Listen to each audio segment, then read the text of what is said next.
반갑습니다. 부산 사람인데 부산말을 안 써서 이상하죠? 오래전 일입니다.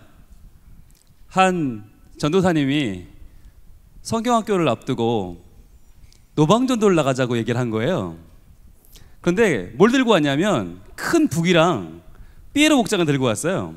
그리고는 우리 중에 한 명이 이 삐에로 복장을 하고 큰 북을 둥둥 치면서 자 오세요 오세요 여름 성경학교 오세요 오세요 둥둥 이렇게 하면 온 동네 아이들이 다 올 거라는 거예요. 자, 근데 이야기를 할 때 선생님들 반응이 어땠을까요? 예, 지금 여러분 같았어요. 아니 요즘 같은 세상에 누가 그걸 아니 삐에로 아이고 북소리 그걸 듣고 누가 오겠나.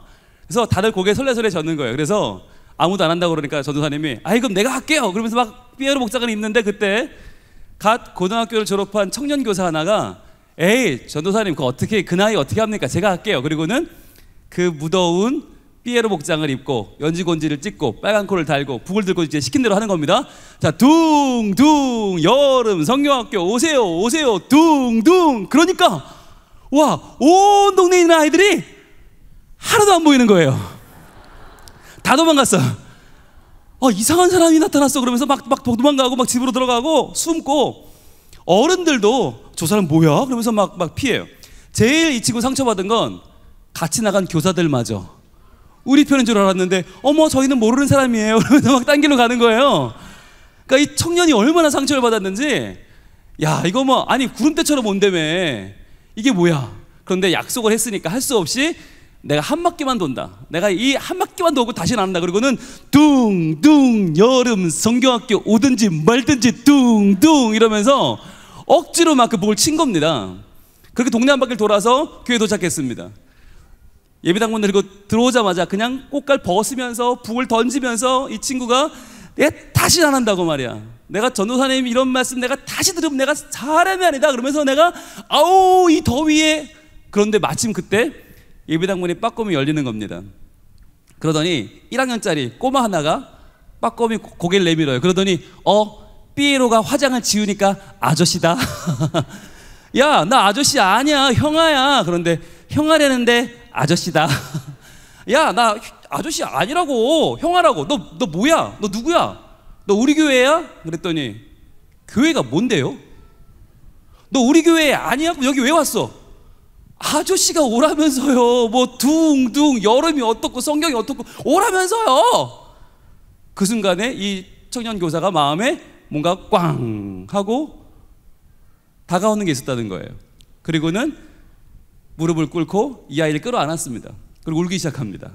하나님 저는 누가 이런 북소리 듣고 누가 교회 오겠나 불평하는 마음으로 원망하는 마음으로 했는데 하나님은 교회라고는 처음 나와보는 순수한 어린 영혼 하나를 붙여주신 거예요. 보내주신 거예요. 얼마나 감사해요. 그래서 울기 시작하는데 아이는 뭐 영문도 모르고 따라 울었죠. 그 아이가 그날 성경학교를 처음 나오게 됐습니다. 근데 처음 나왔는데 너무 좋은 거예요. 막 수박 주고 자두 주고 옥수수 주고 막 줘. 그래서 이거 뭐 어떻게 하면 돼요? 그랬더니 이따 오후에 또 나오라고 또 나왔어요. 저녁에 나오라고 저녁에 또 나왔어요. 내일 아침에 나오라고 나왔어요. 이렇게 3박 4일 개근을 하고 이 아이가 개근상을 있다고 하는 걸 받았네요. 너무 좋은 거예요. 여러분 딴 데 가면 잘해야 칭찬을 받는데 교회는 나오면 착한 어린이야. 이게 얼마나 좋아요. 딱 적성에 맞는 거예요. 그래서 이 아이가 교회를 열심히 나왔어요. 그래서 그 다음 주일부터 나와서 초등학교 1학년, 2학년, 3학년, 4학년, 5학년, 6학년 점차 이 아이가 예수님을 알아가고 하나님을 알아갔어요. 그리고 중학생이 됐습니다. 이제 이 아이는요 학교 끝나면 집으로 안 가요. 교회로 와요. 그래서 가방을 던져놓고 뭐 피아노도 치고 기타도 치고 교회 안에서 이게 교회 안에 일을 다 하는 거예요. 주보 접고 현수막 걸고 이 아이가 교회 안에서 내 집처럼 자라기 시작합니다. 이 아이가 중등부 때 총무가 돼가지고 교회 안의 일을 다 이렇게 보다가 고등학생이 됐습니다. 그래서 고등부 회장이 됐어요. 이때부터 교회 안에 뭐 합창대회, 중창대회, 성경 암송대회 이 아이가 다 휩쓰는 거예요.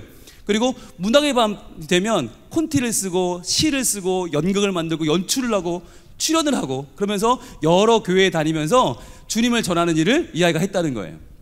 그러다 고3이 됐습니다.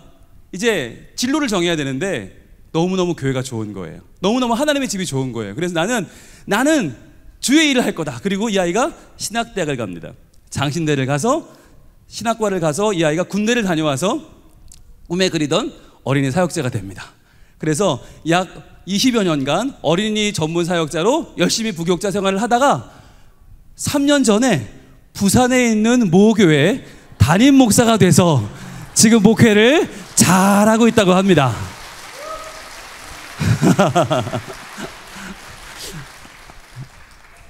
제가 어떻게 잘 알까요? 요 꼬마가 저예요. 요 꼬마. 저는 생각해보면 참 요즘 아이들 말로 찌질한 아이였어요. 찌질한 아이. 뭐 공부를 잘하나, 집에 뭐 돈이 있나, 그렇다고 뭐 얼굴이 잘생겼나, 아무것도 없으니까 누가 교회 가자는 말도 안 하는 거예요. 여름이 됐는데 날은 더워 죽겠는데 집에 뭐 TV도 없고 길바닥에 나와서 바닥을 파고 있는데 웬 진짜 유치찬란한 삐에로가 옷도 막 이상한 색동 같은 거 입고 막 둥둥 치면서 오라는데 그런 생각이 들었어요. 너나 나나 팔자가 비슷하다. 그래 한번 가주마. 그리고 따라갔던 곳이 교회였어요. 그때 초등학교 1학년인데 저를 데려간 반이 무슨 반이냐, 삭개오 반이야. 삭개오. 무슨 삭시가 다 있어 세상에. 뭐 키가 작아 삭개오라는데 1학년이 삭개오 반이었어요. 그래서 삭시가 다 있나. 그리고 갔던 교회인데 거기서 제가 주님을 만난 거죠. 지금도 생각하면 제가 얼마나 아찔한지 몰라요. 만약에 그때 그 선생님이, 지금은 이름도 잊어버렸어요. 지금 얼굴도 까먹었어요. 그 선생님이 만약에 북치는 걸 거부했다면, 에이 전도사님 요즘 누가 그런 걸 해요, 하지 마요, 그냥 합시다 이랬다면, 그 북소리가 저한테 들려오지 않았다면, 저희 집 앞까지 그분이 오시지 않았다면 아마 저는 지금도 하나님을 모른 채 저의 인생을 허비하면서 남의 인생에 해코지하며 살고 있지 않았겠습니까? 그런데 그랬을 뻔한 제가 북소리와 함께 저를 불러주신 그 예수님의 음성, 그 한 선생님의 땀이 범벅이 돼서 둥둥 오세요 오세요 했던 그 투박한 북소리가 저의 귀에 들려와서 제가 지금 서울, 대전, 대구, 부산, 찍고 전주, 광주, 제주로 복음을 전하고 다녀요.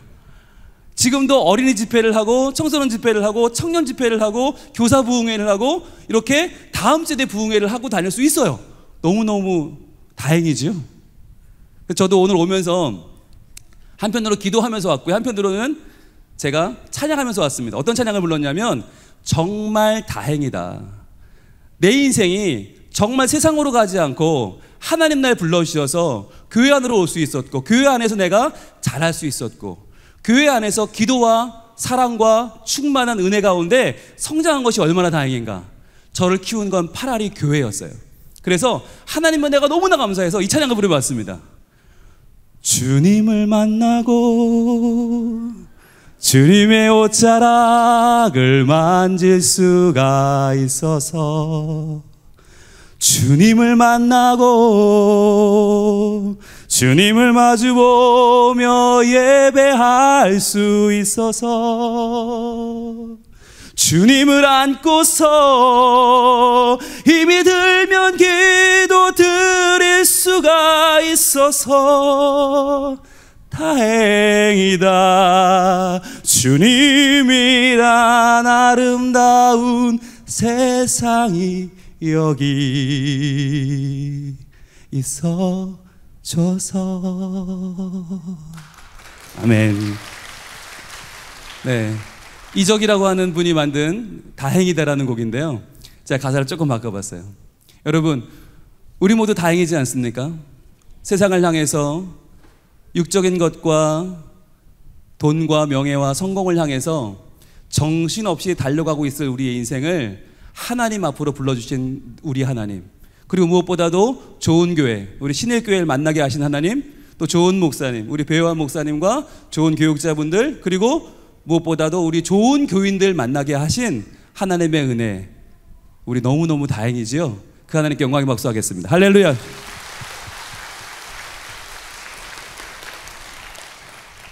오늘 밤 주시는 하나님 말씀 같이 보겠습니다. 마태복음 4장 18절로 22절까지 말씀입니다. 너무나 다행인 우리를 불러주신 하나님, 오늘 밤에는 어떤 말씀으로 우리의 마음을 뜨겁게 하시고, 어떤 말씀으로 우리의 영을 살리시고, 어떠한 말씀으로 내 인생을 새롭게 인도하실지 기대하는 마음으로, 소망하는 마음으로 이 말씀을 읽는데, 여러분, 저희 교회는요, 교회학교 교육을 제가 직접 일일이 손을 댑니다. 개입을 하고 아이들을 말씀으로 양육하고 있는데요, 한 가지만 좀 양해를 부탁드려요. 저희 교회는 말씀 읽을 때만큼 일어나서 합니다. 일어납니다. 일어나 주세요. 왜냐하면 다른 시간은 앉아 계셔도 좋은데 말씀을 봉독하는 이 시간만큼은 너무나 중요한 시간. 여러분, 설교 시간에는 졸아도 돼요. 그런데 이 시간에는 우리 영이 깨어 있어야 돼요. 주님의 친히 하신 말씀을 받는 복된 시간이기 때문에 이 복음의 말씀이 우리의 영과 육에 새겨지는 시간이니까 이 시간만큼 성경 봉독할 때만 일어납니다. 자, 하나님 말씀 마태복음 4장 18절로 22절 말씀을 우리 함께 한 목소리로 이렇게 봉독하겠습니다. 시작. 갈릴리 해변에 다니시다가 두 형제 곧 베드로라 하는 시몬과 그의 형제 안드레가 바다에 금을 던지는 것을 보시니 그들은 어부라 말씀하시되 나를 따라오라 내가 너희를 사람을 낚는 어부가 되게 하리라 하시니 그들이 곧 그물을 버려두고 예수를 따르니라.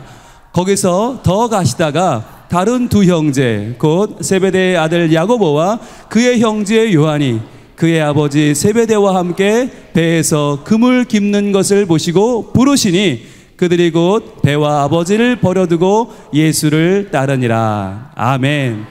자, 이 말씀으로 우리의 몸과 마음을 새롭게 하시고 우리의 영을 살리실 하나님을 찬양합니다. 아멘. 앉으세요. 여러분, 말씀은 살아있습니다. 그렇죠? 살아있는 말씀은요, 우리를 그냥 두지 않으세요. 오늘 밤 이 말씀이 우리를 변화시킬 줄로 믿습니다. 우리의 눈이 달라지고 우리의 귀가 달라지고 우리의 마음이 달라져요. 그래서요, 이 말씀이 우리의 머리와 가슴에 새겨지고 우리의 손과 발에는 행할 능력이 생길 줄로 믿습니다. 아멘. 여러분, 말씀을 듣는 분들을 보면요, 죄송해요, 미래가 보여요. 이 말씀이 어떻게 역사하실지가 보여요. 그래서요, 말씀은 살아있습니다. 여러분, 이 말씀을 들으실 때 기대하셔야 됩니다. 이 말씀이 적어도 나 하나쯤은 거뜬히 바꾸실 말씀이다.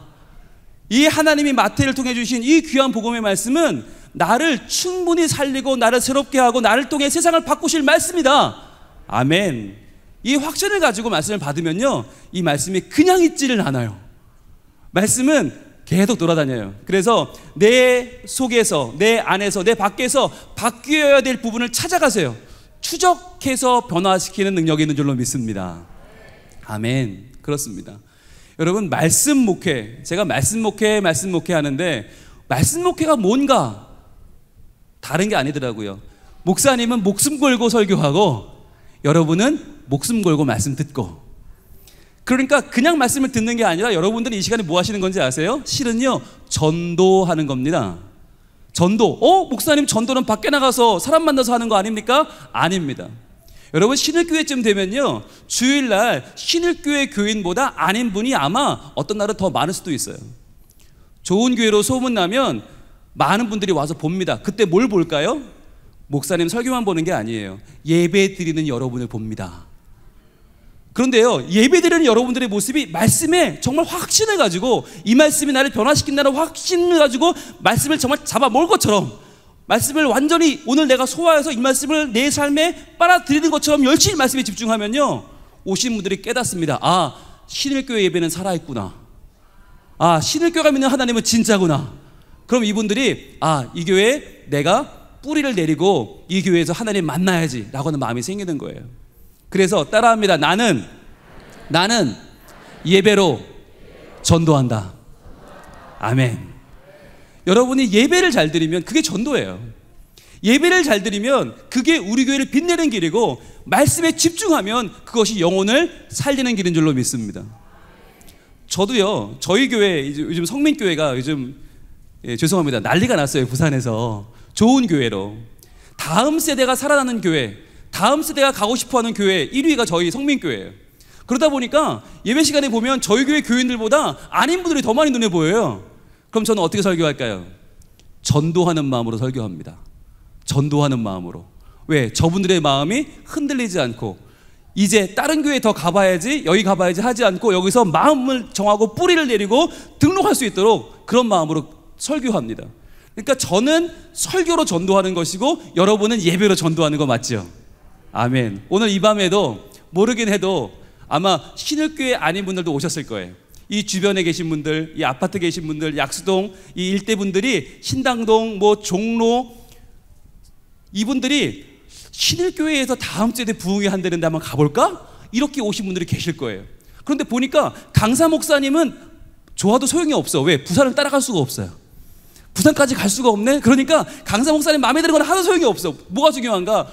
교인들이 너무나 좋다. 아, 찬양하는 걸 들어보니까 이 찬양이 정말 신일교회는 찬양에 살아있어. 할렐루야, 아멘. 말씀 듣는 걸 보니까 이 교회 교인들은 특별해. 그래, 정말 이런 교회가 교회지.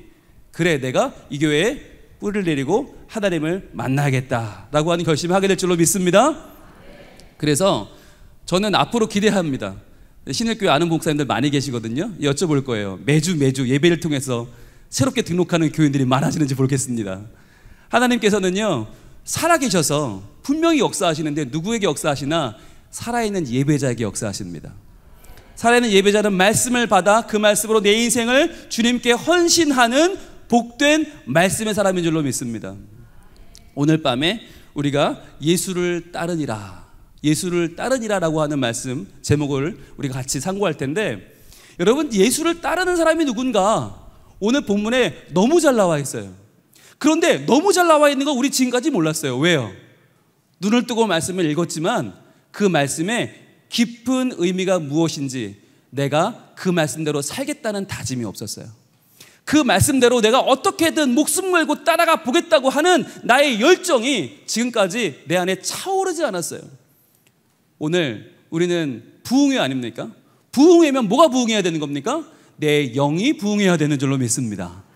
다음 세대 부흥회니까 다음 세대 애들이 부흥해야죠. 맞습니다. 그런데요, 다음 세대 아이들은 어떤 시대냐? 지금 이 아이들의 특징이 뭐냐? 따라쟁이들이에요. 따라하기를 좋아해요. 내가 뭔가를 가지고 있어서 그렇게 하는 게 아니라 주변에서 그렇게 하면 좋아하면 하는 거예요. 공부 열심히 해서 성적 잘 받으면 어른들이 좋아해요. 그럼 열심히 하는 거예요. 이렇게 했더니 TV에서 나오는 좋은 연예인들하고 비슷해 보여요. 그럼 따라하는 거예요. 교회도 똑같아요. 어른들이 말씀에 헌신하고 말씀으로 새로워지는 변화되는 모습을 보면 이 아이들은 어떻게 되는 줄 아십니까? 따라합니다. 그래서 따라하다가 주님을 만납니다. 아멘. 제가요, 중학교 1학년 때 일입니다. 중학교 1학년 때 수련회를 갔습니다. 수련회를 갔는데 여기 요만할 때죠. 너 이게 고등학교쯤 되냐? 아니냐? 중3? 중2? 진짜? 어우, 발육이 좋다. 전 중1 때 수련회 어느 수련회를 갔는데 처음으로 그런 수련회를 가봤죠. 성경학교 때는 그런 시간이 없었는데 갑자기 밤이 되는데 설교를 1시간씩 하더니 막 지루해 죽겠는데 불을 끄더니 막 기도를 시키는 거예요. 막 기도하라는 거예요. 근데 뭐 기도할 줄도 모르는데, 근데 네 옆에 있던 한 중학교 2학년 형아가 기도를 시작하는데 막 샬라샬라샬라샬라 빨라빨라빨라빨라빨라 막 이렇게 방언을 하는 겁니다. 그랬더니요, 제가 너무너무 좋아하는 누나가 눈에 하트가 켜지는 거예요. 그러면서 어머나 쟤는 방언을 받았구나 그러면서 그 형을 굉장히 사모하는 빛으로 바라보는 겁니다. 제 속에는 질투의 영이 끌어오기 시작했습니다. 그래서 까짓거 뭐 어렵지도 않은데 저걸 왜 못해? 그리고 저도 시작했습니다. 이렇게 시작했어요. 난리가 난 거예요. 중학교 1학년짜리가 지금까지 집회 내내 졸던 아이가 갑자기 방언이 터진 거예요. 그러니까 선생님들이 막 전도사님이 쫓아오셔가지고 유기가 우리 막내가 방언을 받았다고 좋아하면서 저희 막 축복기도를 막 누르기 시작하는데, 그때부터 이제 제 난관이 부딪혔어요. 할 말이 없는 거예요. 이게 방언을 주셔서 해야 되는데 제가 짠해서 하다 보니까 할 말이 없는 거예요. 처음에는 꼴락꼴락 숄라샬라졸라 쫑쫑쫑쫑쫑 이렇게 했는데 똑같은 걸 반복하니까 티가 날 것 같은 거예요. 그리고 속으로 또 두려움이 밀려왔어요. 누군 또 통역도 한다는데 통역해보니 이게 아무 말도 아니오. 그럼 뭐가 됩니까? 그래서 속으로 이거 어떡하지 하다가 뭐 창세기 출애굽기 레위기 민수기 신명기 레위기서 막 시작하는데 안 되는 거예요. 와, 죽겠대요. 시작을 했는데 목은 타는데 목은 쉬어가는데 여기서 누르는데 막 선생님들은 저를 막 축복하면서 막 얘가 방언을 받았다고 그러는데 그 누나는 저를 사투로 쳐다보는데 막 미치게 된 거예요. 그때 여러분, 주님이 저를 만나주셨습니다. 그때 만나주셨어요. 그 죽겠는데 막 억지로 방언을 하다가 더 이상 못하게 됐을 그때, 속에서 끄억끄억 소리가 나는 그때 주님이 저를 만나주셨는데, 지금도 저는 그 소리 선명히 들었어요. 역사적으로, 운명적으로 그 목소리는 부산 사투리였습니다. 영희야, 니 뭐하노? 드가 자라. 딱 세 마디였어요. 딱 세 마디. 영희야, 니 뭐하노? 드가 자라. 와, 근데요, 여러분, 그 음성을 사실 저희 주변에 부산분이 아무도 없었어요. 우리 교육자부터 선생님들, 선배들 아무도 부산 사람이 없었는데 어디서 들려온 그 목소리는 저의 심령을 뚫고 들어왔어요.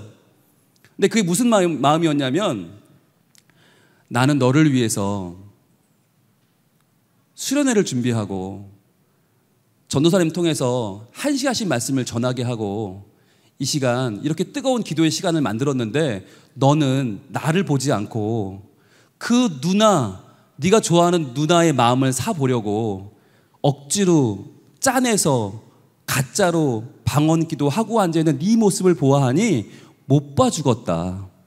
차라리 들어가서 자라 라고 하는 주님의 사랑의 음성이었어요. 근데 그 영희야 뭐하노 드가 자라, 이 말이 제가 얼마나 창피하던지, 마치 저의 속을 다 들켜버린, 그때 깨달았어요. 하나님은 아시는구나. 남들은 아무도 모르더라고요. 남들은 다 저를 진짜로 알고 막 저를 막 너무너무 좋게 보는데, 하나님만은 저의 속을 아시고 차라리 들어가 자라. 불쌍히 죽겠다. 힘들지? 못 봐 죽겠다. 들어가 자라. 그 말씀이 딱 와닿았어요. 그때 제 눈에 눈물이 터지기 시작했어요. 눈물이 터지고, 그러면서 제 마음속에서 회개가 나오기 시작했어요. 진짜 기도가 나오기 시작했어요. 하나님 잘못했어요. 하나님 잘못했어요. 지금까지 교회 다니면서 교만으로 충만해서 내가 최고인 줄 알고, 내가 교회 제일 잘 다니는 줄 알고, 내가 교회에서 1등이라고 맨날 자부하고 살았지만 실제로는 껍데기밖에 없었던 저를 회개했어요. 그날 밤 온전히 회개를 하고 예수님을 만났습니다. 그런데 돌아보면 그날 내가 어떻게 주님을 만났지? 그 형의 기도가 컸어요. 저보다 먼저 방언이 터졌던 그 형. 그 형을 어떻게든 따라해보려고 노력했던 제 모습이잖아요. 흉내라도 내보려고, 그것 비슷하게라도 해보려던 저의 그때는 좀 유치하고 찬란하고 어린 마음이었지만 따라해보려는 마음이 그날 밤에 역사를 이루었어요. 저는 우리 청소년들에게, 어린이들에게 말해주고 싶어요. 따라라도 해라. 따라라도 해라. 그러다 보면 뭔가 된다. 여러분, 이런 부흥회도요, 애들이 뭘 알겠나, 애들이 어린데 라고 집에 두고 오신 분들이 계실 겁니다. 아닙니다. 데리고 와야 됩니다. 데리고 와서 뭐 하나라도 들으면요, 애들이 달라집니다. 저는 어린이 사역하면서 어른들이 제일 많이 하신 얘기 그거예요. 애들이 뭘 하냐는 거예요. 아니요, 다 알아요. 다 알아요. 저 만나면 애들이 일러요. 목사님, 우리 엄마는요, 제가 주일날 교회 안 가면요 눈가를 파버린대요. 야, 정말, 와, 정말 제가 너무 놀랐어요. 그 부모님 굉장히 신실하신 분이거든요. 근데 그 아이가 교회를 한 번도 안 빠졌어요. 너무너무 잘 나오는 아이예요. 그래서 내가, 야, 너 어떻게 교회를 잘 나오냐, 너 신기하다 막 그랬더니, 우리 엄마가요 교회 안 나가면 눈가를 파버린대요. 제가 그 말을 듣고 너무 충격을 받아가지고 그때부터 막 그분을 대하는 너무 무서운 거예요. 여러분, 애들이 그냥 흘려버리는 것 같지만 다 듣고 있습니다. 예, 다 남아있습니다. 그러니까 여러분, 애들을 함부로 하시면 안 됩니다. 이 아이들이요, 예수님을 따르는 어른들을 보는 게 중요해요. 어른들이 주님을 얼마나 사모하는지를 봐야 돼요. 이 아이들이. 그래야, 봐야 부흥회도 나오고, 봐야 기도 자리도 나오고, 봐야 말씀 자리도 나올 수 있어요. 그래서 봐야 해요. 보여줘야 해요. 오늘 이 밤에 여러분이 데리고 나온 자녀들마다 여러분의 열심을 보고, 여러분의 말씀을 따라가는 인생을 보고 우리 아이들의 인생이 변화될 줄로 믿습니다. 아멘. 여러분, 저는요 오늘 큰 기대를 가지고 왔습니다. 큰 기대를 가지고 왔어요. 왜냐하면 하나님께서 이 아이들을 통해서 어떤 일을 행하실까 저는 너무너무 기대가 돼요. 저도 별거 아니었잖아요. 저도 찌질한 아이, 정말 아무도 얘는 뭐가 될지 아무도 기대하지 않았던 아이인데요, 그 아이가 예수님 만나니까, 말씀의 사람이 되니까 지금 이렇게 신일교회에 와서 부산 사나이가 와서 설교하고 있어요. 신기하지 않으세요? 배요한 교수님, 저의 학부 선배님이기도 하시고 제가 우러러보던 교수님 목회하시는 강단에서도 제가 말씀을 전하게 될 줄이야. 어떻게 알았겠어요, 그죠? 그런데 하나님은요, 그만큼 놀라운 분인 줄로 믿습니다. 여러분 교회 안에서 가장 보기에 얘가 뭐가 될까라는 아이가 있다면 여러분 기대하셔도 좋습니다. 하나님은 그런 아이들을 만나주시고 그런 아이들을 예수님을 따르는 거룩한 주님의 제자로 변화시켜 갈 줄로 믿습니다. 오늘 말씀 보시면 이렇게 시작을 합니다. 18절입니다. 갈릴리 해변에 다니시다가 그랬어요. 여러분 이게 무슨 사연이냐면 예수님이 천국 프로젝트를 시작하시는 거예요. 이제부터 마태복음 1, 2, 3장에서는 예수님이 누구시냐, 예수님이 어떤 분이냐, 어떻게 태어났냐 여기까지였고요. 이제 예수님이 시험을 이기고 나서 본격적인 천국 사역을 시작하실 때의 일입니다. 그런데 예수님이 무엇을 하셨나? 제자를 부르셨다는 거예요. 제자를. 그런데 여러분 예수님이 충분히 혼자서 천국을 만들 수 있어요? 없어요? 있어요. 충분히 하고 남아요. 그런데 예수님이 직접 하신 게 아니라 제자들을 부르셨어요. 왜냐하면 여러분 사람이 하는 게 중요합니다. 왜냐하면 사람이 해야 그 사람이 하면 나도 할 수 있잖아요. 좋은 모델이 되잖아요. 여러분 보세요. 오늘 이 자리에 만약에 하나님이 천사를 보내 설교를 한다. 얼마나 은혜롭겠어요. 우리가 그럼 와 하지 않겠어요? 그런데 하나님이 천사가 아니라 왜 똑같이 육과 영이 있는 저를 보내셨겠어요? 사람을 보내셨겠어요? 여러분이 보시고 별거 아닌 찌질한 아이가 저런 목사님이 될 수 있다면 우리 아이는 더 잘 되겠네? 이 마음을 품으시라고. 그래서 저분이 저렇게 하는 것보다 훨씬 더 우리 아이는 하나님의 놀라운 사람으로 쓰임받을 줄 믿습니다. 이 마음 품으시라고 사람을 보내신 거 아닙니까? 하나님은 그렇게 예수님의 사역에 제자를 사용하셨는데 제자들을 부르러 문제의 중요한 건 어디를 갔냐는 게 중요합니다. 여러분 예수님이 제자를 부르려면 어디로 가는 게 맞냐? 율법 학자들이 있는 율법 학교를 가야 됩니다. 서기관들을 가야 됩니다. 제사장들을 불러야 맞는 거 아닙니까? 그래야 하나님 나라를 만들죠. 그런데 예수님은 그러한 율법학자도 아니고 서기관도 아니고 바리새인도 아니고 어떠한 종교인도 아니라 종교라고는 요만큼도 모르는 갈릴리 해변에 있는 어부들을 찾아가셨습니다. 그들을 만나서 그들에게 복음을 전하시고 그들을 제자로 부르셨습니다. 왜일까요? 왜일까요? 여러분 하나님 나라는 바로 우리의 삶 가운데 이루어지는 것이기 때문입니다. 우리의 일상, 우리의 하루하루의 삶 가운데 이루어지는 게 하나님 나라지 뜬구름 잡는 성전에서만 있고 율법 논하는 그런 데가 아니라 실제로 살아가는 인생이 변화되어야 되기 때문에 하나님은 실제로 땀 흘려서 일하는 가장 성실하게 일하는 생활인들 갈릴리 해변의 어부들을 만난 것입니다. 오늘날 그들은 누구입니까? 바로 월급장이들, 바로 오늘날 삼포세대 청년들, 야간 알바하는 우리 청년들, 그리고 지금 주어진 학교 생활에 열심히 인생을 바치고 있는 학생들, 바로 이들이에요.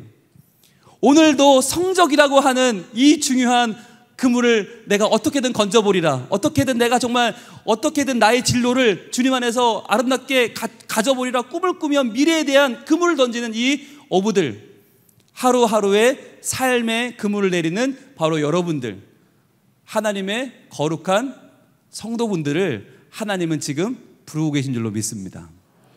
부르는데 두 가지가 있어요. 두 가지. 이 두 가지를 오늘 보려고 하는데, 먼저 보시면 18절에 두 형제 곧 베드로라 하는 시몬과 그의 형제 안드레가 바다에, 그 다음부터 봅시다. 바다에 뭘 보고 불렀다고요? 그물 던지는 것을 보시니 그들은 어부라 그랬습니다. 자, 여기 표시해 보세요. 그물 던지는 것을 보시니 그랬어요. 자, 베드로와 안드레가 그물을 던지는데, 이 그물 던지는 게 여러분 그때 갈릴리 바다에 어마어마하게 많은 어부들이 나와 있었습니다. 그들이 다 그물을 던지는데요, 그 중에도 특별히 이 베드로가 던지는 그물이 너무너무 멋있었던 거예요. 그냥 그 근육이 불쿵불쿵하고 거기서 막 그냥 은빛이 파다다다다다 그물이 퍼지는데 쫙 퍼지는 거 보니까 예수님이, 이야 너 진짜 어부 맞구나. 이것이 진짜다. 진짜가 나타났다. 베드로야 너 나랑 사람 낚는 어부 하자 말씀하신 거예요. 금을 던지는 자, 누굽니까? 리더십을 발휘하는 자입니다. 여러분, 이러한 아이들이 교회 안에 많이 있습니다. 교회 안에 아이들이 금을 던지는 거 좋아하는 아이들, 앞에 나서기 좋아하고요, 마이크 잡는 거 좋아하고요, 무대에 서는 거 좋아하는 아이들이 있습니다. 그 아이들에게 어떻게 우리가 해야 됩니까? 야, 내려와. 어디를 나서 교회에서 아우 진짜 이러면 돼요, 안 돼요? 키워줘야 돼요. 금을 던지는 아이들, 야 멋있다, 야 최고다, 그래 너 굉장하다, 야 앞으로 너 우리 교회에서 그래 총무해라, 야 너 우리 교회에서 회장해라, 야 우리 교회 찬양인도 시켜줄게, 너 한번 열심히 해봐 라고 밀어주는 거예요. 이게 필요합니다. 여러분, 베드로 같은 아이들이 교회 안에 있는데 자꾸 교회는 조용히만 있으라고 그래요. 그러니까 아이들이 막 좀이 쑤시는 거예요. 그래서 아이들이요 교회 밖으로 가서 뭔가 활동적인 걸 하지 않습니까? 교회 안에 기회를 줘야 돼요.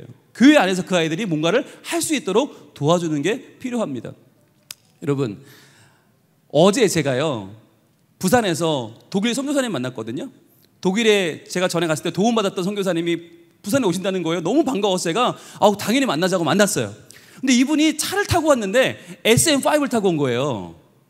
그런데 렌트카도 아니에요. 렌트카도 아닌데 서울부터 부산까지 SM5를 몰고 왔어요. 그래서 제가 궁금해서 여쭤봤어요. 선교사님, 그거 누구 차예요? 그랬더니 그 차 얘기를 해주시는데, 여러분 저 너무 놀라워서 이 얘기를 꼭 하고 싶어요. 그분이 사역하던 교회에 갔어요. 그래서 예배를 드리고 말씀을 전하고 이렇게 다과를 하다가 얘기를 했다는 거예요. 저 내일 부산에 갑니다. 그랬더니 집사님들이 어떻게 가세요? 그랬더니 글쎄요 뭐 기차를 타야 될지 뭐 오랜만에 한국 와서 잘 모르겠다고. 애가 3명이에요. 식구 5식구인데 부산에 간다니까 한 집사님이 그랬다는 거예요. 목사님 괜찮으시면 저희 집에 안 타는 차가 한 대 있는데 그 차 타고 가시라고. 여러분 쉽지 않은 일이잖아요. 근데 이게 좀 오래됐어요. 차가 오래됐는데 괜찮으시면 한번 타고 가셔도 좋겠습니다. 그랬다는 거예요. 목사님이 당연히 괜찮죠. 그래서 괜찮습니다. 그리고 받았어요. 받았는데 문제는 그냥 오래된 차가 아니었어요. 너무 오래된 차인 거예요. 한 10년을 안 탄 차인 거예요. 먼지가 뽀얗게 쌓였어요. 그러니까 도저히 이걸 타고는 부산을 갈 자신이 없는 거예요. 그래서 이분이 이 차를 끌고 어딜 갔냐? 부산을 온 게 아니라 카센터를 갔습니다. 카센터를 가서 점검을 해달라고. 너무 겁이 나니까 이거 차가 거의 폐차 수준이니까 부탁을 드렸대요. 이거 점검 좀 해달라고. 그랬더니 카센터 사장님이 한번 훅 둘러보더니 하는 말이, 이것 타고 부산 갔다가는 저승 갑니다. 그러더라는 거예요. 안 된다는 거예요. 이 차는 도저히 부산 갈 수 있는 차가 아니라는 거예요. 밑이 부식이 돼서 지금 차가 내려가게 생겼다고. 이걸 타고 아무 데도 못 간다고. 얼마나 이 목사님이 난감하잖아요. 차는 받았는데 부산은 가야 되는데 차는 갈 형편이 못 되니까 얼마나 난감합니까? 그래서 그렇다고 집사님께 이거 오래돼서 못 한답니다 갖다 주면 뭐가 됩니까? 그때 그 칸세타 사장님이 하시는 말씀, 목사님 저도 교회 다니는 사람이고 저도 집사입니다. 사정을 들어보니 부산은 가셔야 되고 이분에게 차를 지금 갖다 드릴 수는 없게 되었는데 목사님 제 차 타고 가시죠. 이번 주간 저는 일만 하니까 차 탈 일이 없습니다. 제 차가 그래도 5분 타시기에는 괜찮을 겁니다. 제 차 타고 부산 가시죠. 모르는 교인인데, 모르는 교회 집사님인데 선교사님이 이러이러한 사정이 있다, 이 차 타고 못 간다, 자기 차를 내준 거예요. 자기 차를, 멀쩡한 자기 차를 타고 그 SM5를 타고 부산을 오신 거예요. 와, 여러분 믿어지십니까? 제가 그 얘기를 듣는데 이런 생각이 들었어요. 아직까지 한국교회에 희망이 있구나. 여러분 저래도 제 차 못 내줘요. 처음 보는 선교사님인데 누군 줄 알고 차를 내줘요. 그런데 목사님 사정이 그러면 제 차를 타세요. 그런데 여러분 제가 더 놀란 거는요, 실은 뭐냐면 그 카센터 집사님도 대단한 분이지만 더 대단한 분이 있습니다. 누굴까요? 10년도 넘은 뽀얗게 먼지가 앉은 차를 키를 주면서 이걸 타고 부산을 가라고 하신 그 집사님이에요. 놀라운 믿음이지 않습니까? 놀라운 믿음이에요. 이거 정말 아무도 이걸 탈 수 없는데, 이걸 타고는 도저히 갈 수 없는데, 이거 뭐 5km만 가면 그냥 내려앉을 차를 무슨 믿음을 가지고 키를 줬을까? 저는 굉장히 궁금했어요. 그런데 하나님이 제게 주신 마음이 뭐였냐? 홍 목사야 봐라. 그렇게 작은 믿음이라도 시작하니까 일이 되지 않느냐. 그렇더라고요. 만약에 그분이 우리 차는 후지고 우리 차는 오래됐고 우리 차는 퍼질 거니까 아예 안 달 거야 말았어 봐요. 아무 일도 벌어지지 않았을 거예요. 그런데 그분이 그 정말 작은 거라도 목사님 제 차를 쓰시죠 라고 내어놓으니까 그때부터 하나님이 역사하실 기회가 생긴 거잖아요. 놀라운 일이 벌어졌잖아요. 할렐루야. 여러분, 저는 그래서 그 일을 어제 설교사님 차를 보면서 크게 깨달았어요. 저는 지금까지 다 준비되어야지 하는 줄 알았어요. 저는 뭔가 크게 돼야 시작하는 줄 알았어요. 그래서 준비 안 되고 할 때는 되게 제가 미안하고 마음이 졸이고 이건 안 될 텐데 이렇게 마음이 졸였어요. 그런데 아니었어요. 하나님의 일은 무슨 일이냐? 그분을 던져야 됩니다. 일단 내가 복음의 말을 입 밖에 내야 되고요. 내가 한번 권해야 되고요. 내가 한번 이야기를 꺼내야 되는 겁니다. 그래야 일이 되는 거예요. 내가 준비가 안 됐으면 준비된 사람을 붙여주실 거 아닙니까? 우리 교회 다음 세대 특사가 있다 그러면 얘들아, 모르는 아이라도 지나다가 우리 중등부 아이처럼 보이면 너 혹시 우리 교회 신입교회 중등부니? 네. 금요일날 교회 오자. 왜요? 다음 세대 부흥회 있거든? 그런데요? 너도 다음 세대 아니니 오자. 집사님이 햄버거 사줄게. 너 뭐 좋아하니? 와플 주니어? 너 주니어 나 안 되겠다. 너 와플 세트 빅맥으로 사주마. 먹고 우리 같이 부흥에 참석하자. 이렇게 여러분 얘기해 주시는 게 중요해요. 이제부터 여러분 오늘 말씀 들었으니까 그물 던지는 베드로처럼 앞으로 우리 교회 눈에 띄는 다음 세대마다 어떻게 한다? 칭찬해주고 일단 왜 교회 안에 있으니까 얼마나 귀해요. 칭찬해주고 보듬어주고 인사해주고 그리고 격려해준다. 할렐루야. 아멘. 여러분이 그것만 해주시면요, 아이들은 단순해요. 먹을 거 사주면 돼요. 칭찬해주면 돼요. 가능하면 그 아이에게 축복해 주시면 더 좋아요. 너 오늘 보니까 생긴 것도 참 잘생겼고 너 보니까 정말 너 학교 가면 짱 먹겠다. 너 집사님 보니까 정말 우리 교회 신입교회 미래가 너에게 달려있는 것 같은데 집사님 널 위해 기도할게. 이름 좀 알려줄래? 그래, 내가 영식이 진수 위해서 기도할게. 여러분, 이렇게 분위기를 만들어 가시는 거예요. 그러면요, 이 아이들이 힘을 얻어요. 여러분, 저희 때도 그랬잖아요. 뭐가 있었어요? 짜장면 한 그릇에 교회 일 다 하지 않았습니까?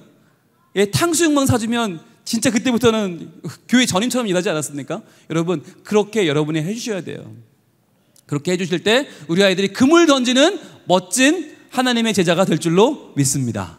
자, 그런데요, 거기서 끝이 아니라 21절 볼게요. 21절 같이 읽습니다. 시작. 거기서 더 가시다가 다른 두 형제 곧 세베대의 아들 야고보와 그의 형제 요한이 그의 아버지 세베대와 함께 배에서, 자 여기부터 중요합니다. 시작.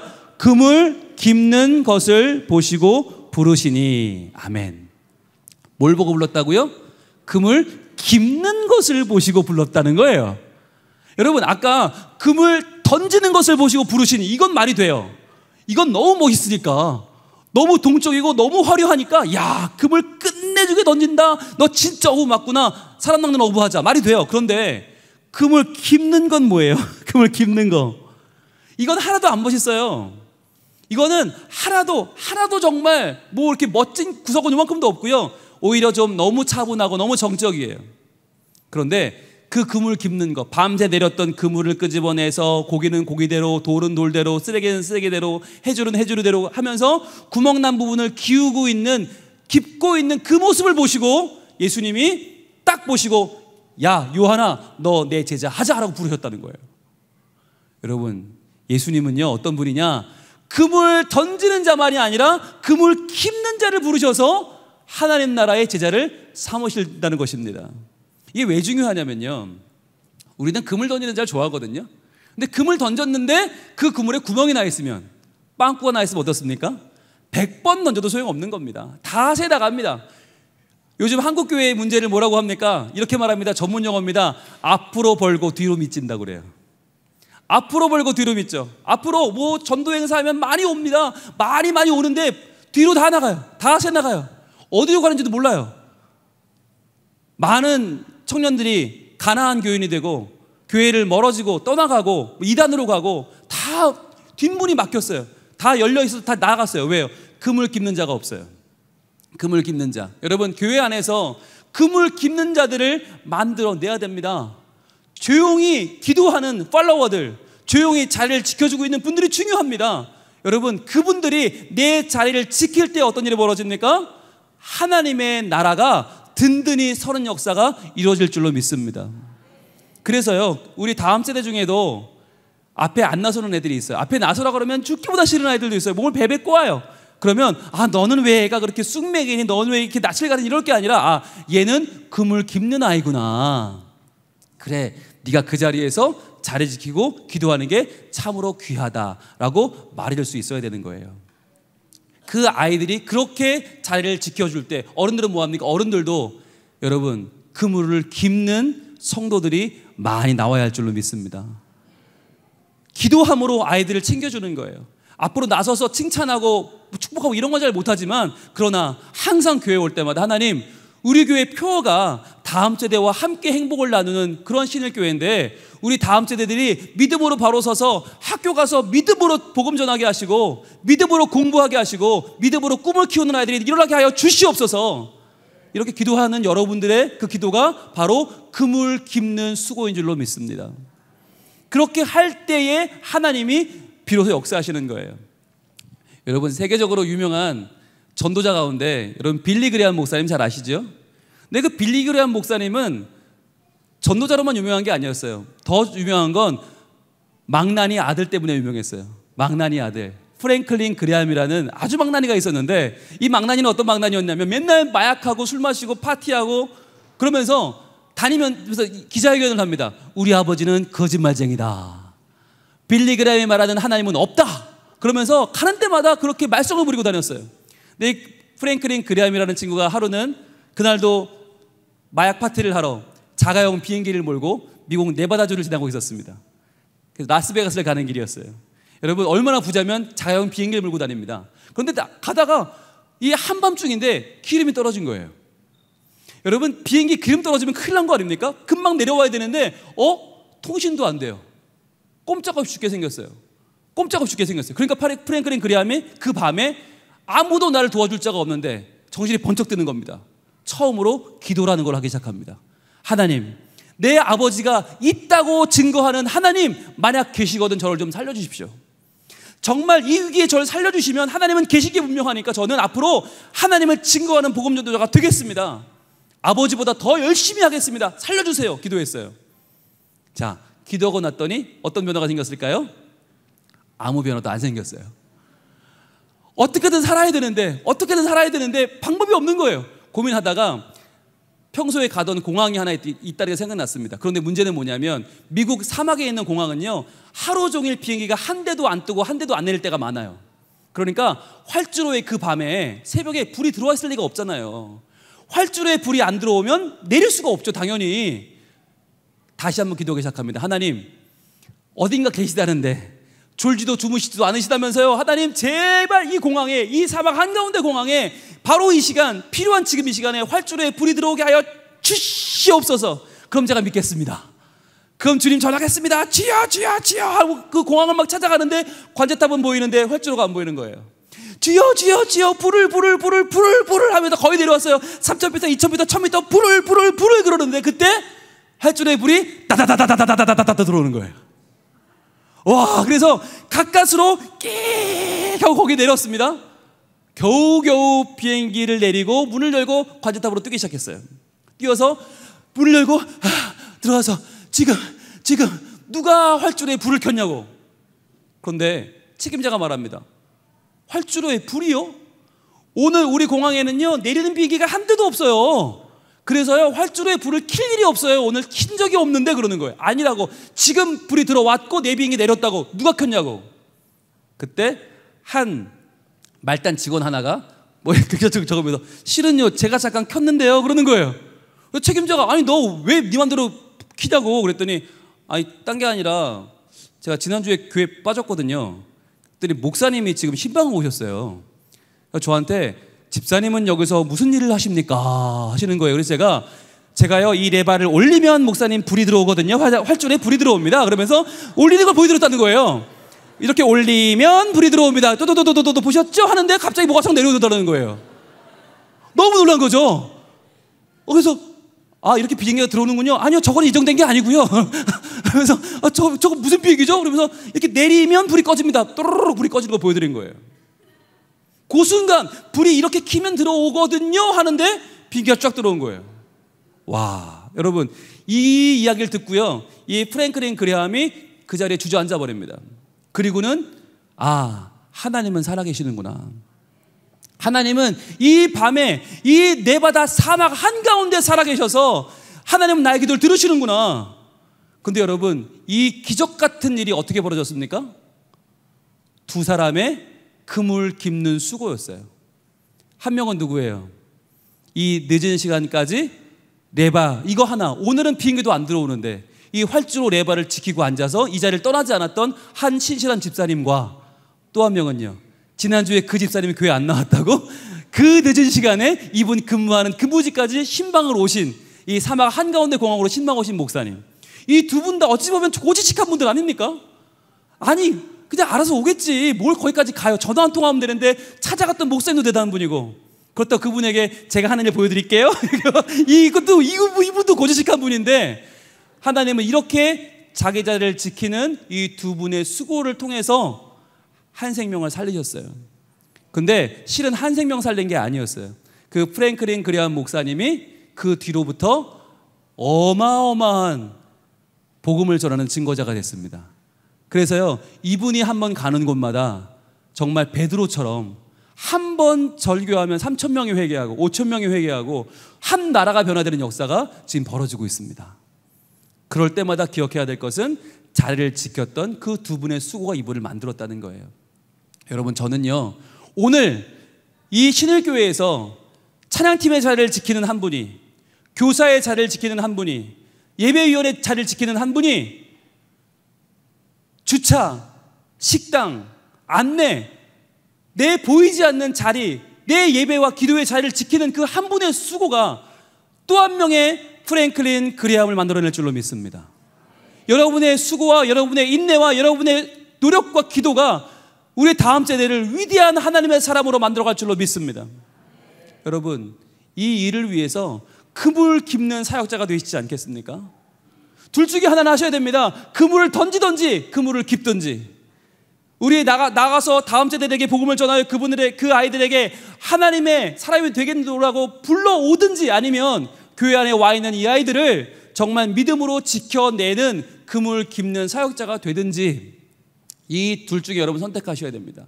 그리고 더 중요한 거, 이 아이들이 그 중요한 그물 던지는 자가 되든지 그물 깁는 자가 될 수 있도록 여러분 기회를 주시는 겁니다. 생각해 보십시오. 베드로는요, 그물 던지는 자, 한 번 설교하면 3,000명씩 5,000명씩 회개하는 자. 그런데요, 요한은 어떤 사람이었습니까? 요한은 마치 여성스러운, 아주 차분하고 아주 정말 조용조용한 사람이었어요. 그런데 예수님이 십자가에 달리셨을 때 어머니 마리아를 누구에게 부탁했어요? 요한에게 부탁합니다. 요한에게. 왜요? 베드로한테 부탁했으면 어떻게 되죠? 베드로는요, 어머니 여기 계세요, 그리고 나가서 복음 전하고 다니다가 오면 어머니는 영양실조, 어머니는 이러다가 요양원, 이렇게 되겠죠. 근데 요한은요, 남들이 그렇게 막 복음 전하고 다니는데 요한은요, 어머니 마리아를 잘 섬깁니다. 잘 봉양합니다. 차분하게 그물 깁는 자였습니다. 그래서 어머니가 해주신 이야기를 듣고 쓴 책이 뭐냐? 바로 요한복음이에요. 요한복음은 다른 복음서와 다릅니다. 마태, 마가, 누가복음은 공관복음이라고 불러요. 같이 공볼관, 같이 보고 썼다. 신문 기사입니다. 그런데 이 신문 기사에 대한 심층 인터뷰, 내면의 이야기는 듣고 써야 되잖아요. 누구에게? 어머니 마리아에게 요한이 듣고 평생을 모시던 어머니에게 듣고 쓴 복음서가 요한복음이에요. 그 요한복음에 예수님에 대한 정체성이 다 담겨 있습니다. 나는 선한 목자다, 나는 양의 문이다, 나는 길이요 진리요 생명이다. 전부 다 요한복음에 나오는 말씀이에요. 만약에 요한이 그물 깁는 자가 아니었다면 그 주옥 같은 말씀들을 전해드릴 수 없었을 것이고 써내려갈 수 없었을 것입니다. 오늘날 우리에게는 예수님이 누군지 잘 몰랐을 거예요. 하나님은 그물 던지는 자 베드로를 통해서 수많은 영혼들을 주님께로 인도하셨어요. 마치 별처럼 빛나는 자가 되었습니다. 요한, 하나님은 그 영혼을 사용하셔서 우리에게 예수님의 그 깊은 속내를 알 수 있는 귀한 요한복음을 전하게 하셨습니다. 그처럼 우리에게 있는 아이들의 재능을 발견해 주세요. 우리 아이들이 하나님을 바라보고 하나님께 나아오는 귀한 아이들이 되게 해주세요. 오늘 이 18절과 21절은 다르지만 그러나 결론은 같습니다. 결론 어떻게 볼까요? 자, 19절 말씀하시되 나를 따라오라 내가 너희를 사람을 낚는 어부가 되게 하리라 하시니 그들이 곧 그물을 버려두고 예수를 따르니라. 예수를 따르니라. 한번 밑줄 그어보세요. 예수를 따르니라. 자, 그물 던지던 자 예수를 따라왔죠. 22절입니다. 그들이 곧 배와 아버지를 배에 버려두고 예수를 따르니라. 표시해 보세요. 예수를 따르니라. 결과는 똑같습니다. 그물 던지는 자도 그물 깁는 자도 예수를 따르는 인생의 결론이 같을 때 하나님은 이들을 통하여 영광을 받으시고 하나님은 이들을 사용해서 세상을 변화시키는 십자가의 아름다운 역사를 이루셨다고 하는 것입니다. 오늘 우리에게 있는 이 아이들, 그물 던지는 적극적인 아이들이든지 그물 깁는 차분한 아이들이든지 오늘 우린 이들을 축복하기를 원합니다. 그래서 이들이 예수를 따르는 자들이 되어서 신일교회가 변화되고 약수동이 변화되고 서울이 변화되고 대한민국이 변화되는 하나님의 거룩한 역사가 바로 이 자리에서 오늘 밤 시작될 줄로 믿습니다.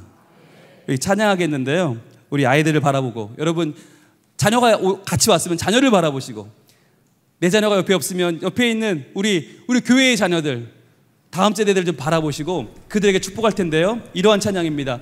하나님의 사랑을 사모하는 자 너희들아, 하나님의 평안을 바라보는 자 우리의 다음 세대들아, 너희 모든 것 창조하신 우리 주님이 너를 얼마나 사랑하시는지 아니? 하나님이 너를 사랑의 눈으로 어느 때나 너를 바라보시고 하나님이 인자한 귀로서 언제나 너에게 기울여 주시거든. 그러니까 얘들아, 힘들어도 이겨내. 어두움에 밝은 빛을 비춰주시고 너의 작은 신음에도 응답하시는, 바로 네가 어디 있든지 너에게 주목하시는 그 주님을 바라보고 그 주님을 따라가려. 이 시간에 여러분 자녀에게, 우리 다음 세대에게 우리 마음을 다해서 얘들아 주만 바라보거라, 주만 따라가거라, 하나님 너와 함께 하신다 축복하기를 원합니다.